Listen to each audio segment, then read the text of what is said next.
Picture this. You round a corner on a quiet trail, and something is already looking at you. A dog off its leash, ears forward, body still. You do everything right. You don't run. You don't scream. You keep your voice flat and your hands low. You think you're hiding your fear. You're not. You started broadcasting it the moment your eyes met. And the animal in front of you, it was reading the signal before you even decided to be afraid. So here's the question that's older than language itself. Can animals actually smell your fear? The answer is real. It's measurable. And it's stranger than the myth you grew up with. To understand it, we have to start with what fear actually is. Because fear isn't a feeling. Not first. First, it's chemistry. The instant your brain flags a threat, a switch flips deep in your skull. The amygdala fires, and your body floods with adrenaline and cortisol. Your heart rate climbs. Your pupils widen. Blood pulls away from your skin and rushes to your muscles. And you start to sweat, but not the sweat you know. Most of your sweat comes from glands that cool you down, water and salt. Fear pulls from a different system, the apocrine glands, tucked in your armpits, your groin, your scalp.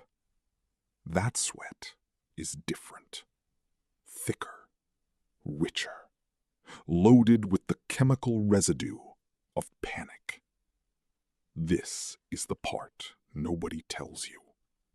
When you are afraid, your body produces a smell that is chemically different from the smell you produce when you're calm. You are not imagining the danger. You are leaking it. And where's where it gets stranger? In 2009, a research team at Stony Brook University, led by Liliane Mujica-Perori, ran an experiment that sounds almost cruel. They collected sweat from first-time skydivers. Pure terror sweat gathered mid-jump. Then they collected sweat from the same people running on a treadmill. Same effort, no fear. Then they had volunteers smell both samples while lying in a brain scanner. The volunteers couldn't consciously tell the two apart. They said they smelled the same, but their brains disagreed. When they inhaled the fear sweat, their amygdala lit up, the exact region that processes threat. Their fear centers switched on from a smell they didn't even know they'd noticed. Now, stop and think about what that means. If a human nose, dull as it is, can secretly detect human fear and pass it straight to the brain, what can a nose built for survival do? Because this is where we leave ourselves behind. A human has around 5 million scent receptors. A dog has up to 300 million. A dog's sense of smell isn't a little better than yours. It's tens of thousands of times more powerful. A dog doesn't just smell a barbecue. It smells every ingredient, separately. So when you walk past a dog, sweating fear, what do you think it smells? It smells the panic. In 2018, a study led by Biagio D'Angelo tested this directly. They exposed dogs to human odor samples, fear sweat from frightened people, happy sweat from calm ones. The dogs that smelled fear became more stressed. Their heart rates rose. They sought reassurance from their owners. They grew wary of strangers. The human's fear had jumped species, through the air, into the body of another animal. The dog caught your emotion like a cold. But the myth says animals smell fear and attack. And here's the twist. That's mostly wrong. A dog that smells your fear doesn't see a meal. It sees uncertainty, instability, a creature that is unpredictable. And unpredictable is dangerous. The fear doesn't make you prey. It makes you a question mark. And a nervous animal, faced with a question mark, often reacts the way nervous things do. It defends itself. So the danger was never that they smell fear. The danger is what fear makes them think you might do. Now climb one rung higher. Because dogs were built to read us, thousands of years by our side. What about an animal that was never our friend? Horses. A prey animal, wired to flee, designed by evolution to notice the smallest sign of a predator. In 2016, researchers at the University of Sussex showed horses photographs of human faces. Angry faces. Happy faces.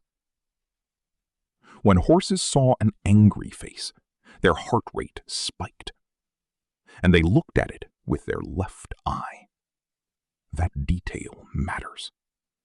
The left eye feeds the right side of the brain, the hemisphere that processes threat. The horse wasn't just seeing a face. It was filing you under danger. And other studies suggest horses can sense the rhythm of a nervous human heartbeat and begin to sync with it. Your panic becomes their panic. So now you have an animal reading your face, reading your scent, reading the drumbeat in your chest. 3 channels of fear. And you control none of them. But we're not at the top of the ladder yet, because there's one more layer, and it's the one that should unsettle you most. The predators. The lion, the bear, the shark. Animals with senses tuned across millions of years to do exactly one thing: find the weak one. A predator doesn't pick the strongest animal in the herd. It picks the one that's limping, hesitating, panicking. Fear, to a predator, isn't just a smell. It's an invitation. It's the herd telling the hunter which one to chase. And some hunters read signals you don't even know you're sending. Take the shark. A shark doesn't just smell blood in the water. It feels you. Sharks have organs called the ampullae of Lorenzini. Tiny jelly-filled pores across their snouts. They detect electricity. The faint electrical fields given off by every beating heart, every twitching muscle. So when your heart slams in your chest underwater, when your muscles clench in panic, a shark can sense that storm of electricity from meters away. You can hold perfectly still. You can hold your breath. But you cannot turn off your own heartbeat. And then there's the snake, a creature with almost no interest in you at all.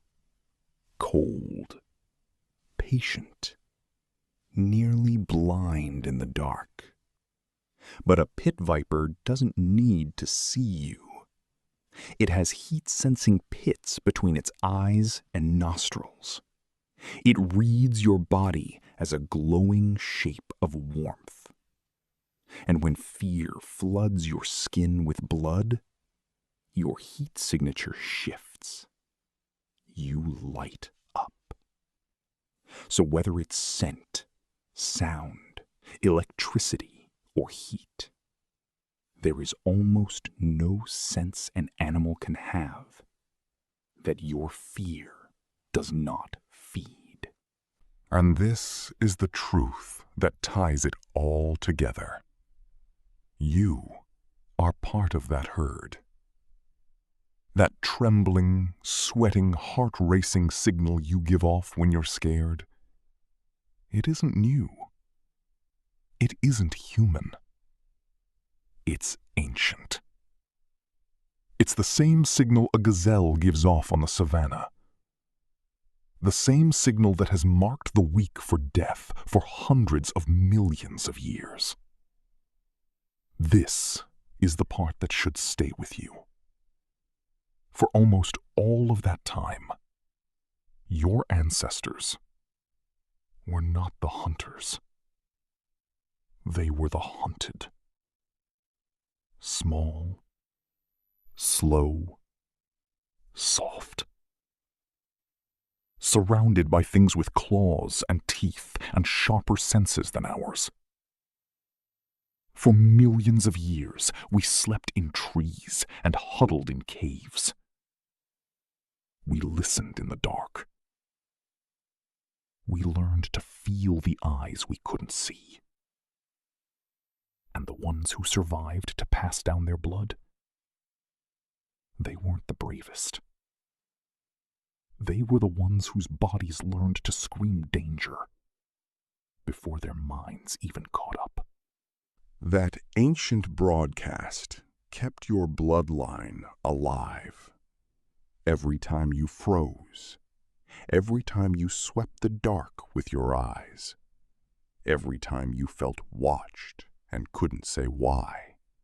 That was the old program, doing its job. And it never switched off. It's running inside you right now. The next time you feel that cold drop in your stomach near an animal, that instinct to go still, understand what's really happening. Your body is doing something far older than you. It's sending a message in a language you never learned. A language written before words, before cities, before you. And every living thing around you can still read it. You think your fear is private, a feeling locked behind your eyes. It isn't. It's a signal. And you've been transmitting it your entire life. The animals always knew.